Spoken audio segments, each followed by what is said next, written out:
தென்காசி அருகே மலைப்பகுதியில் பதுங்கியுள்ள ரவுடியை தேடும் பணி தொடர்ந்து நடைபெற்று வருகிறது. கூடுதல் தகவல்களை செய்தியாளர் கண்ணன் கூற நாம் கேட்கலாம். வணக்கம் கண்ணன். கடந்த 2 தினங்களாக இந்த ரவுடியை தேடும் பணி தொடர்ந்து முடுக்கிவிடப்பட்டிருக்கிறது.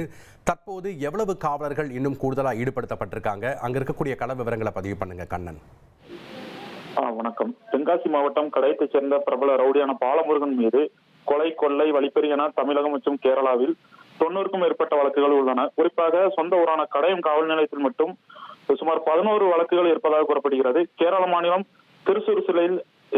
திருசூர் சிறையில் அடைக்கப்பட்டிருந்த பாலமுருகனை தமிழக போலீசார் சமீபத்தில் திருட்டு வழக்கு தொடர்பாக நீதிமன்றத்தில் ஆஜர்படுத்திவிட்டு மீண்டும் சிறைக்கு கொண்டு செல்லும் வழியில் போலீசாரை தாக்கிவிட்டு பாலமுருகன் தப்பி சென்றார்.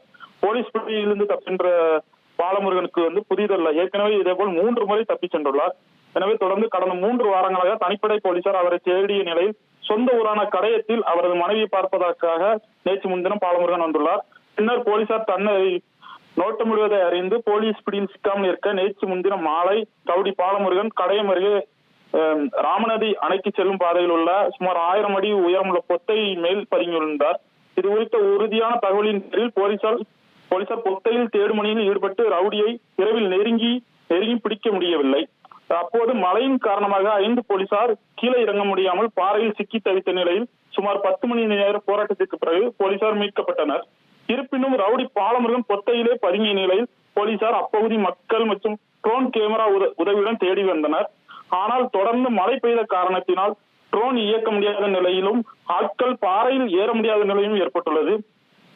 இன்றும் அப்பகுதியில் மழை நீடிப்பதால் சுமார் 36 மணி நேரத்திற்கு மேலாக ரவுடி பாலமுருகன் அங்கே பதுங்கியிருந்தும் அவரை பிடிப்பதில் பெரும் சிக்கல் நிலவி வருகிறது. இருப்பினும் தொடர் மழை மற்றும் குளிர் காரணமாக ரவுடி பாலமுருகன் எந்நேரமும் கீழே இறங்கி வரலாம் என்பதால் அவரை பிடிப்பதற்காக மலையை சுற்றி 4 புறமும் சுமார் 40க்கும் மேற்பட்ட போலீசார் லுங்கி அணிந்தபடியும் அப்பகுதியில் ஆடு மாடுகள் மேய்ப்பவர் போன்றும் மப்பில் சுற்றி ஆங்காங்கே கண்காணிப்பில் ஈடுபட்டு பதுங்கியுள்ளனர். அதேபோல் அருகே உள்ள கிராமங்களிலும் போலீசார் முகாமிட்டு தேடுதல் வேட்டையில் ஈடுபட்டு வருகின்றனர். குறிப்பாக இந்த பாலமுருகன் உணவு, குடிநீர் இன்றி மழை நேரத்தில் இந்த பொத்தை பகுதியில் தங்கியிருப்பது சாத்தியமா அல்லது வேறு எங்காவது அவர் தப்பி சென்று விட்டாரா என்ற ஐயமும் போலீசார் மற்றும் பொதுமக்கள் மத்தியில் நிலவுகிறது. நன்றி கண்ணன், உங்களுடைய கள விவரங்களுக்கு.